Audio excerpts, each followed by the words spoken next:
Uno. Como les decía, la palabra ética, nosotros estamos estudiando ética. Queremos saber qué es la ética. Para saber qué es la ética, tenemos dos acercamientos, el nominal y el real. El acercamiento nominal es una aproximación por lo que el nombre significa. ¿Qué significa el nombre ética? Entonces, bajo ese acercamiento, la palabra ética es una palabra griega, ¿cierto? Que viene de ethos y que tiene dos acepciones. La primera acepción significa costumbre. La segunda acepción significa carácter, modo de ser.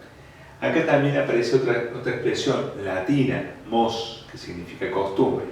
Mos va a dar nacimiento a la expresión moral. Ethos va a dar nacimiento a la expresión ética. Ya sea en su versión en latín o en su versión en griego, fíjense que estamos hablando de conducta humana. Conducta humana en la sociedad, conducta humana individual. Parecería que la ética estaría estudiando, no parecería, la ética estudia la conducta humana, estudia el acto humano. El acercamiento real. El acercamiento real es otro acercamiento, mucho más perfecto que el anterior, porque el anterior es solamente nominal, etimológico, mucho más completo. Ese acercamiento real lo tienen ustedes en la definición que yo les mando, que está en cursivo. Entonces yo les pregunto cuál es el acercamiento real a la ética. Ustedes tienen que dar la definición que está allí, que dice: es aquella parte de la filosofía que estudia las acciones humanas consideradas en su relación con el fin último, tratando de obtener mediante un método adecuado y apoyada en los principios de validez universal un conocimiento cierto y sistemático de la debida ordenación de la conducta humana. Esa definición tiene, por así decir, todos los elementos que nosotros necesitamos a la hora de entender qué es la ética. Primer elemento, la filosofía, digamos, la ética forma parte de la filosofía. Es una rama de la filosofía. Segundo elemento muy importante, esta rama de la filosofía.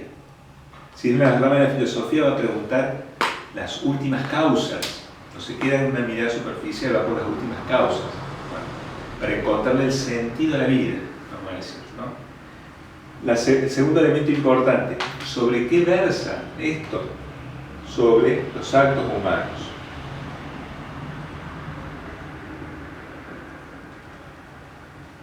Ahora, esta parte de la filosofía que versa sobre los actos humanos tiene un método. ¿Para qué? Para tener información cierta. Que allí les dice, aparece una expresión, un conocimiento cierto y sistemático. Si hablamos de conocimiento cierto y sistemático, estamos hablando de ciencia, porque la ciencia es un conocimiento cierto y sistemático. ¿Sí? Conocimiento cierto y sistemático, y que, digamos, estos actos humanos en relación con qué están. Quinto elemento importante, con relación a un fin último, ¿no es cierto? Y ¿qué es lo que busca? Ordenar la conducta humana.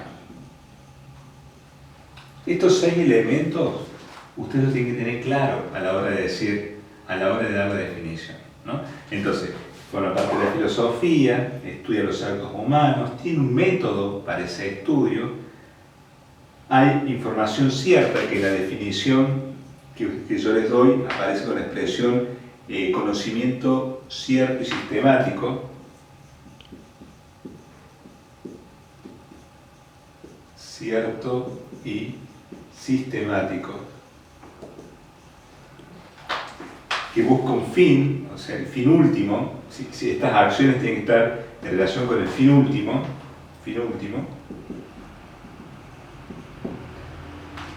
y que lo que busca hacer todo esto, ordenar la conducta humana. Fíjense que es mucho más que saber que un estudio especulativo, un estudio que busca ordenar la conducta humana.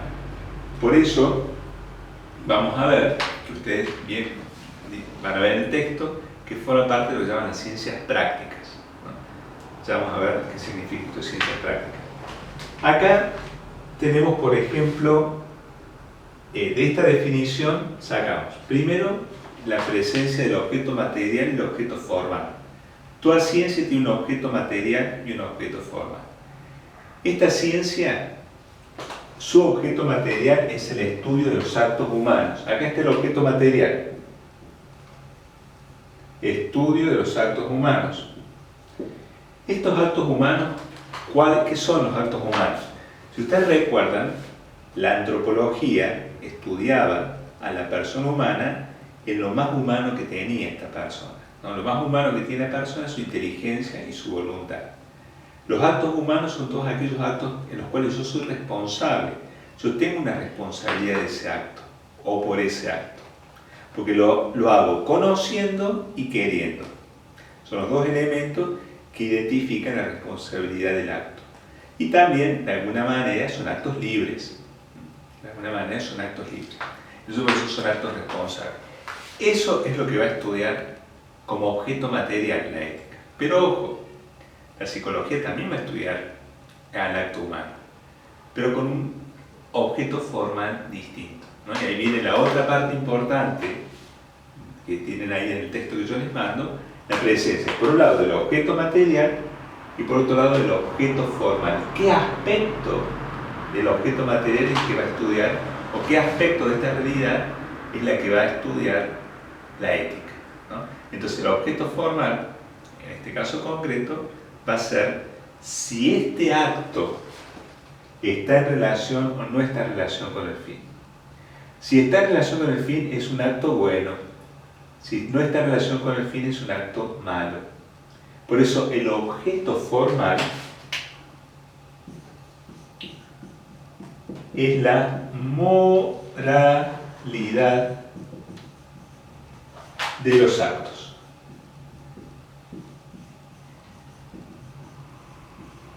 Cuando yo hablo de moralidad del acto, ¿qué estoy diciendo? Estoy diciendo, si el acto que yo estoy por hacer está de acuerdo con el fin, mi fin último, entonces es un acto bueno. Si el acto que estoy por realizar no está de acuerdo con ese fin último, es un acto malo. Yo quiero ser una persona de bien. Robar es un acto. Ese acto no está de acuerdo con el fin, es un acto malo, moralmente reprochable, podemos decir. ¿Sí? Entonces, la ética va a estudiar a partir de los actos humanos si está en relación con el fin, ¿no? Y ahí ya tenemos objeto material y objeto formal de la ética.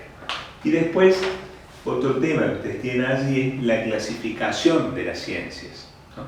Dentro del cuadro de las ciencias, ¿sí? Digamos, en donde aparece la ética. Aristóteles distinguía tres tipos de ciencias. Las ciencias teóricas, y acá ponía la física, que serían las ciencias naturales nuestras, la matemática, la metafísica.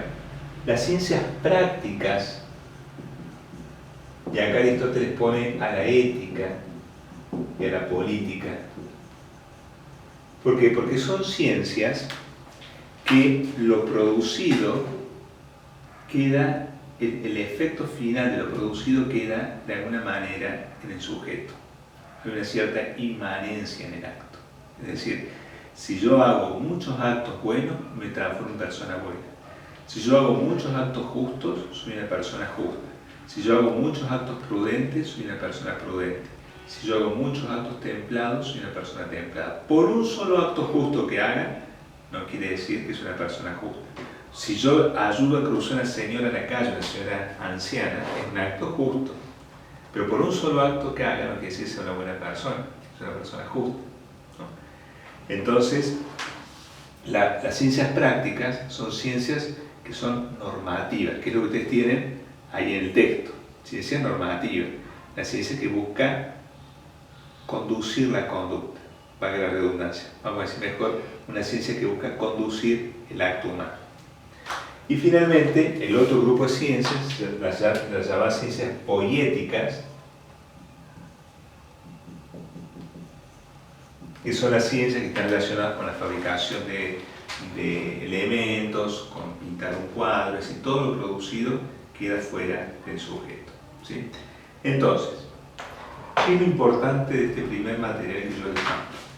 Primero, distinguir la ética. Es una ciencia que va a estudiar los actos humanos.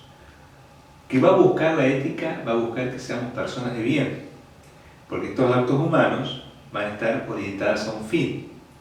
Elementos importantes que vamos a ver durante el desarrollo de la clase: fin, cuál es el método, que ahí en el texto ahí aparece el llamado método compositivo, cuál es ese producido por la ciencia, este conocimiento cierto sistemático. Son todos elementos que vamos a tener y vamos a desarrollar a lo largo de la materia. Muchas gracias, acá terminamos con esta primera clase. Dios mediante, nos encontramos en otro videito que les explique el segundo material que les voy a mandar. Muchas gracias.